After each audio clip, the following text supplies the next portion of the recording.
ഓം ശാന്തി 26/3/2025 പ്രഭാതമുരളി. മധുരമായ കുട്ടികളെ, നിങ്ങൾ ബാബയുടെ കൈ പിടിച്ചിരിക്കുകയാണ്.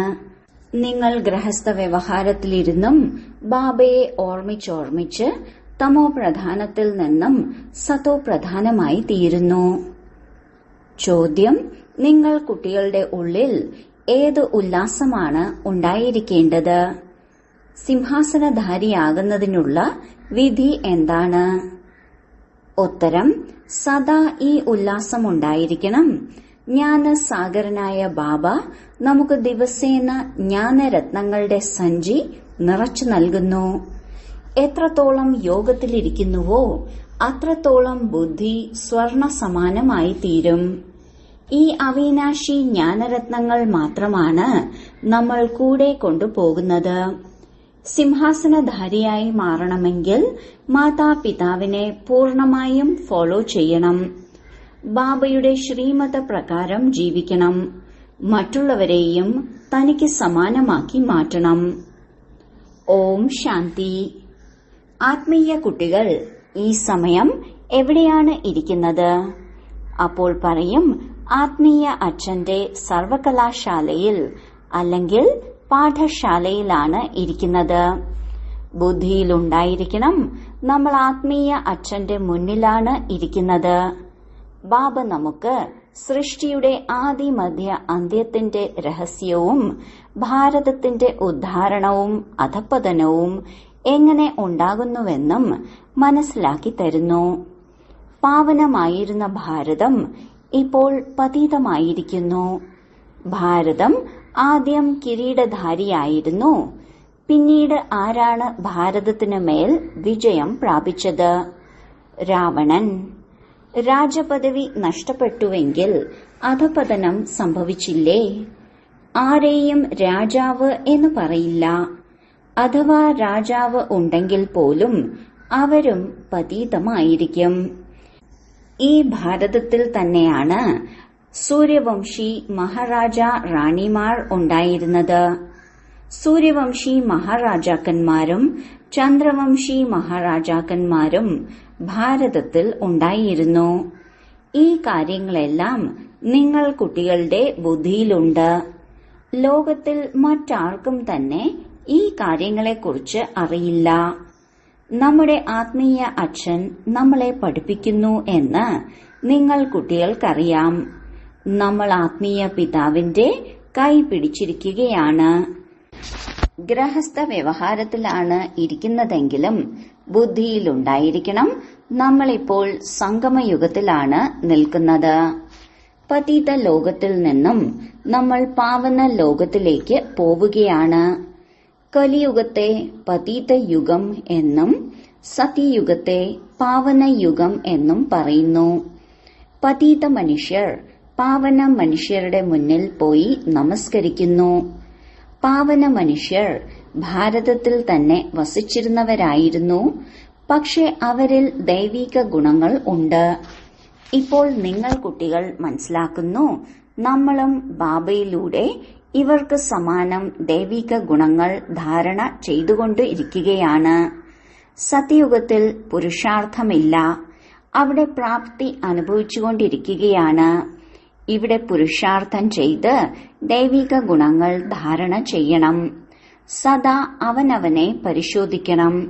നമ്മൾ എത്രത്തോളം ബാബയെ ഓർമ്മിച്ച് തമോ പ്രധാനത്തിൽ നിന്നും സതോ പ്രധാനമായി തീരുന്നു. ബാബ സദാ സതോ പ്രധാനം തന്നെയാണ്. ഇപ്പോൾ ലോകം പതീതമാണ്, ഭാരതവും പതീതമാണ്. പാവന ലോകത്തിൽ പാവന ഭാരതമായിരുന്നു. നിങ്ങൾ പ്രദർശിനി വയ്ക്കുമ്പോൾ ഭിന്ന ഭിന്ന പ്രകാരത്തിലുള്ള മനുഷ്യർ വരുന്നു. ചിലർ പറയാറുണ്ട്, ഭോജനം അത്യാവശ്യമായതുപോലെ ഈ വികാരങ്ങളും ഒരു ഭോജനമാണ്. ഇതില്ലെങ്കിൽ മരിച്ചു പോകും. പക്ഷെ അങ്ങനെ ഒരു കാര്യമേ ഇല്ല. സന്യാസിമാർ പവിത്രമായി ഇരിക്കുന്നുണ്ട്, എന്നിട്ട് മരണപ്പെടുന്നുണ്ടോ? ഇങ്ങനെയെല്ലാം സംസാരിക്കുന്ന മനുഷ്യരെക്കുറിച്ച് മനസ്സിലാക്കണം, ഇവർ അജാമിലനെ പോലെയുള്ള പാപികളാണ് എന്ന്. വികാരങ്ങളില്ലെങ്കിൽ മരിക്കും എന്ന് പറയുന്നുവെങ്കിൽ, ഇതിനെ ഭോജനവുമായി താരതമ്യപ്പെടുത്തുന്നുവെങ്കിൽ, ഇങ്ങനെ പറയുന്നവർ അജാമിളൻ തന്നെയാണ്. സ്വർഗത്തിൽ വരുന്നവർ സത്തോ പ്രധാനമായി തീരുന്നു. പിന്നീട് സത്തോ, രജോ, തമോ അവസ്ഥയിലേക്ക് ഇറങ്ങി വരണം. ആരെല്ലാമാണോ അവസാനം വരുന്നവർ, അവർക്ക് നിർവികാരി ലോകമായ സ്വർഗത്തെ കാണാൻ തന്നെ സാധിക്കില്ല. അങ്ങനെയുള്ള ആത്മാക്കളാണ് ഞങ്ങൾക്ക് വികാരങ്ങളില്ലാതിരിക്കാൻ കഴിയില്ല എന്ന് പറയുന്നത്. ആരെല്ലാമാണോ സൂര്യവംശികൾ, അവരുടെ ബുദ്ധിയിലേക്ക് ഉടൻ തന്നെ വരുന്നു, ഈ ജ്ഞാനം വളരെ സത്യമാണ്. സ്വർഗത്തിൽ വികാരത്തിന്റെ പേരോ അടയാളമോ ഉണ്ടാകില്ല. ഭിന്ന ഭിന്ന പ്രകാരത്തിലുള്ള മനുഷ്യർ ഭിന്ന ഭിന്ന പ്രകാരത്തിലുള്ള കാര്യങ്ങൾ പറയുന്നു. ആരെല്ലാമാണ് പുഷ്പങ്ങളായി മാറുന്നതെന്ന് നിങ്ങൾക്കറിയാം. ചിലർ മുള്ളുകളായി തന്നെ ഇരിക്കുന്നു. സ്വർഗത്തിന്റെ പേരാണ് പുഷ്പങ്ങളുടെ പൂന്തോട്ടം. കലിയുഗം മുൾക്കാടാണ്. അനേക പ്രകാരത്തിലുള്ള മുള്ളുകൾ ഉണ്ട്. നമ്മളിപ്പോൾ പുഷ്പങ്ങളായി മാറിക്കൊണ്ടിരിക്കുന്നുവെന്ന് നിങ്ങൾക്കറിയാം.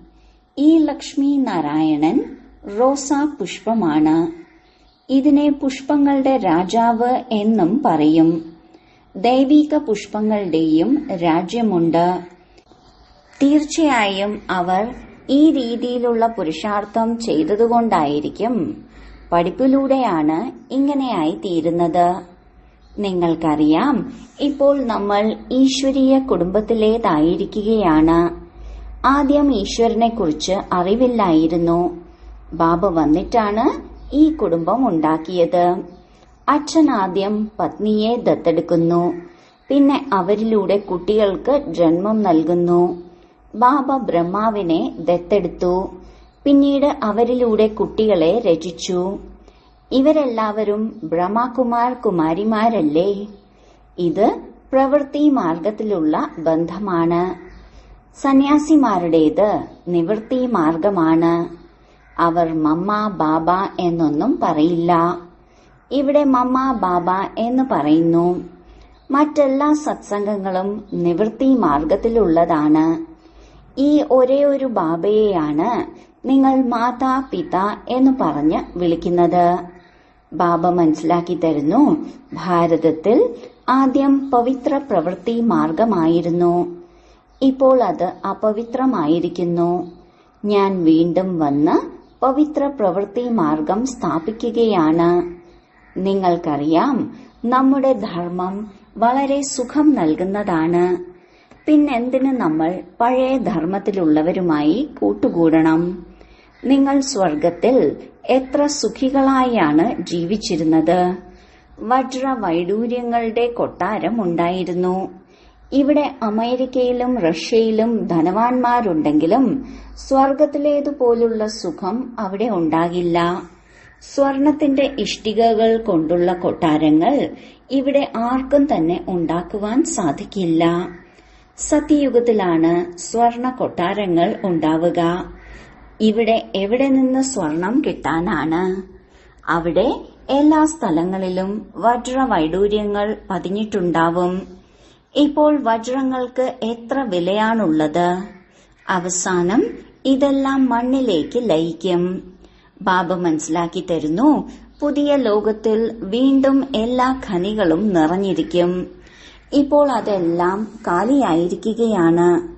പുരാണത്തിൽ ഇങ്ങനെ പറയുന്നുണ്ട്, സാഗരം വജ്ര വൈഡൂര്യങ്ങളുടെ സഞ്ചി വിതരണം ചെയ്തു. സത്യയുഗത്തിൽ നിങ്ങൾക്ക് വജ്ര വൈഡൂര്യങ്ങളെല്ലാം ധാരാളം ലഭിക്കുന്നു. സാഗരത്തെ പോലും ദേവതയുടെ രൂപമാണെന്ന് മനസ്സിലാക്കുന്നു. ബാബയെയാണ് ജ്ഞാനസാഗരൻ എന്ന് പറയുന്നത്. നിങ്ങൾക്കറിയാം, സദാ ഈ ഉല്ലാസം ഉണ്ടായിരിക്കണം. ജ്ഞാനസാഗരനായ ബാബ നമുക്ക് ദിവസേന ജ്ഞാനരത്നങ്ങളും വൈഡൂര്യങ്ങളും നിറച്ച സഞ്ചി നൽകുന്നു. ബാക്കി വെള്ളത്തിന്റെ സാഗരം വേറെയാണ്. ബാബ നിങ്ങൾ കുട്ടികൾക്ക് ജ്ഞാനരത്നങ്ങൾ നൽകുന്നു. അത് നിങ്ങൾ ബുദ്ധിയിൽ നിറയ്ക്കുന്നു. എത്രത്തോളം യോഗത്തിലിരിക്കുന്നോ ബുദ്ധി സ്വർണത്തിന് സമാനമായി തീരും. ഈ അവിനാശി ജ്ഞാനരത്നങ്ങൾ തന്നെയാണ് നിങ്ങൾ കൂടെ കൊണ്ടുപോകുന്നത്. ബാബയുടെ ഓർമ്മയും ജ്ഞാനവുമാണ് മുഖ്യം. നിങ്ങൾ കുട്ടികളുടെ ഉള്ളിൽ വളരെയധികം ഉല്ലാസം ഉണ്ടായിരിക്കണം.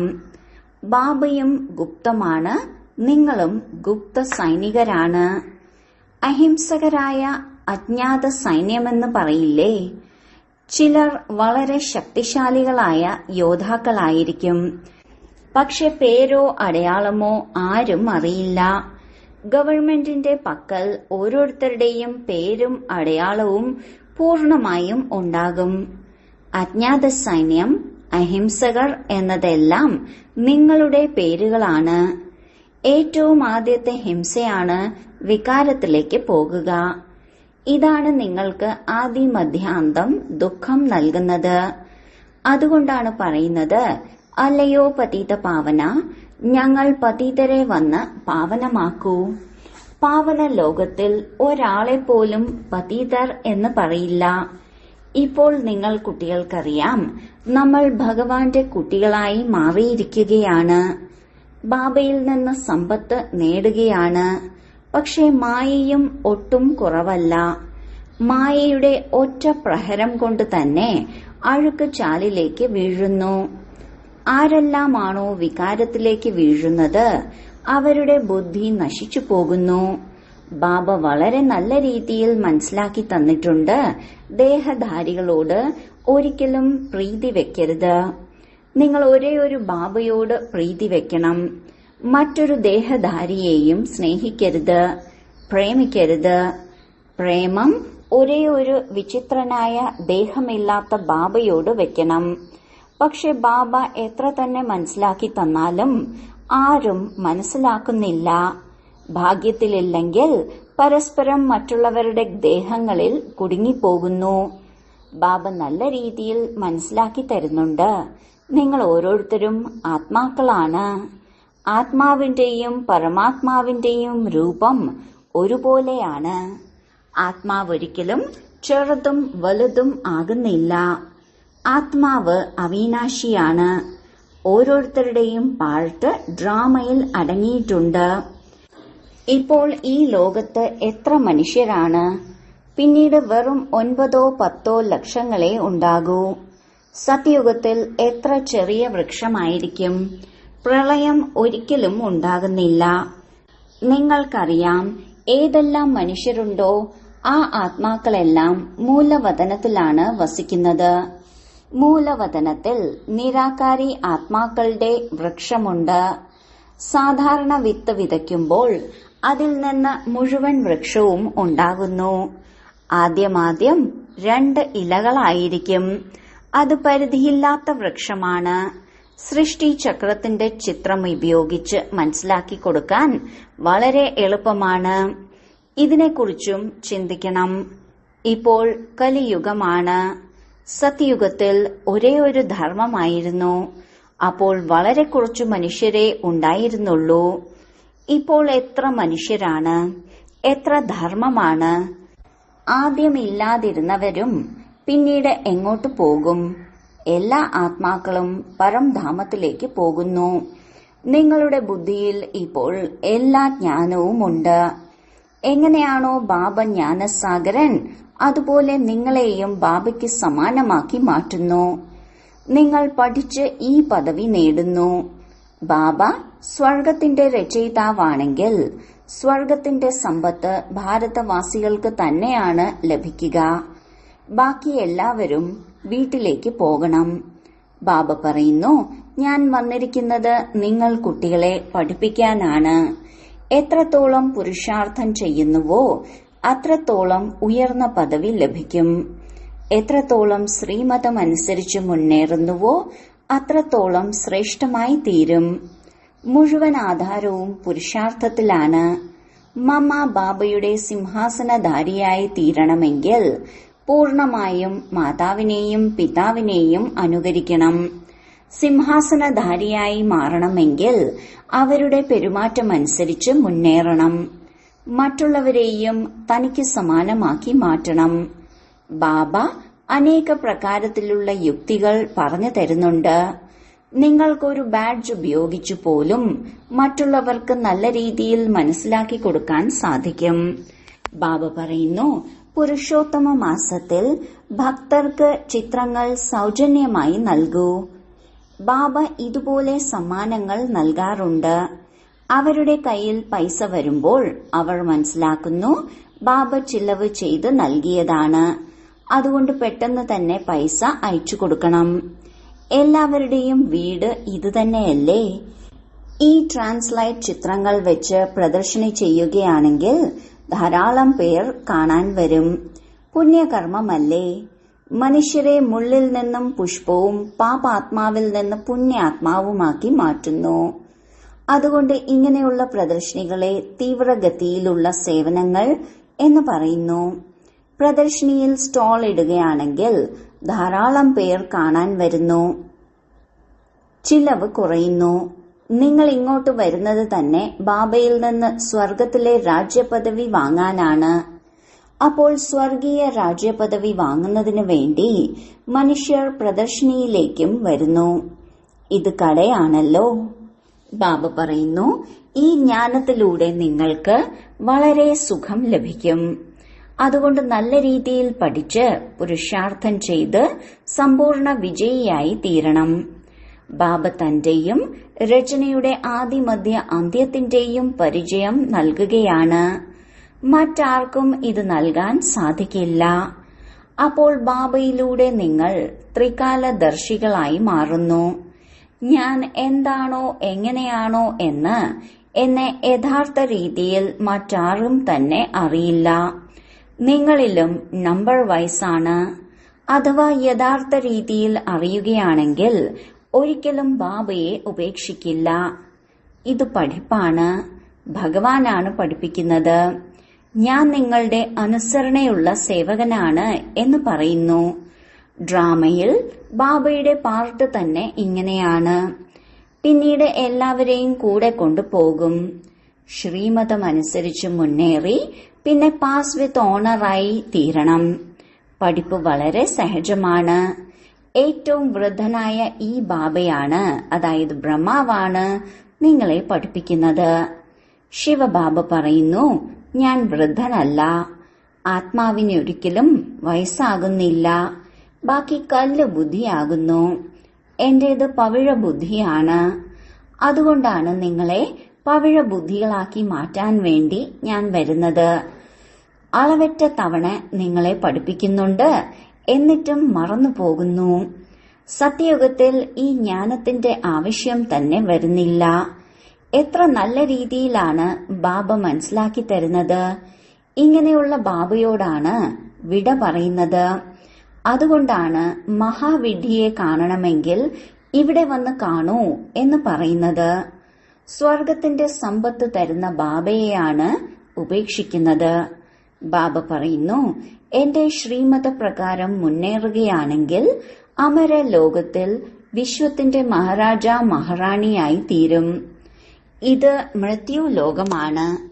നമ്മൾ തന്നെയാണ് പൂജ്യ ദേവതകളായിരുന്നത് എന്ന് കുട്ടികൾക്കറിയാം. ഇപ്പോൾ നമ്മൾ എന്തായി തീർന്നിരിക്കുന്നു? പതീതരും യാചകരും ആയിരിക്കുകയാണ്. ഇനി നമ്മൾ വീണ്ടും രാജകുമാരനാവാൻ പോവുകയാണ്. എല്ലാവരുടെയും പുരുഷാർത്ഥം ഒരിക്കലും ഏകരസമായിരിക്കില്ല. ചിലർ ഇടയ്ക്ക് വെച്ച് മുറിഞ്ഞു പോകുന്നു. ചിലർ കുലദ്രോഹികളായി മാറുന്നു. ഇങ്ങനെയുള്ള കുലദ്രോഹികൾ ധാരാളമുണ്ട്. അവരോട് സംസാരിക്കുവാൻ പോലും പാടില്ല. ജ്ഞാനത്തിന്റെ കാര്യങ്ങളല്ലാതെ മറ്റെന്തെങ്കിലും ചോദിക്കുകയാണെങ്കിൽ മനസ്സിലാക്കിക്കൊള്ളൂ, ഇവർ ചെകുത്താന്മാരാണ്. സത്സംഗം നക്ഷത്രങ്ങളോളം ഉയർത്തും, കുസംഗം നമ്മെ മുക്കിക്കളയുകയും ചെയ്യും.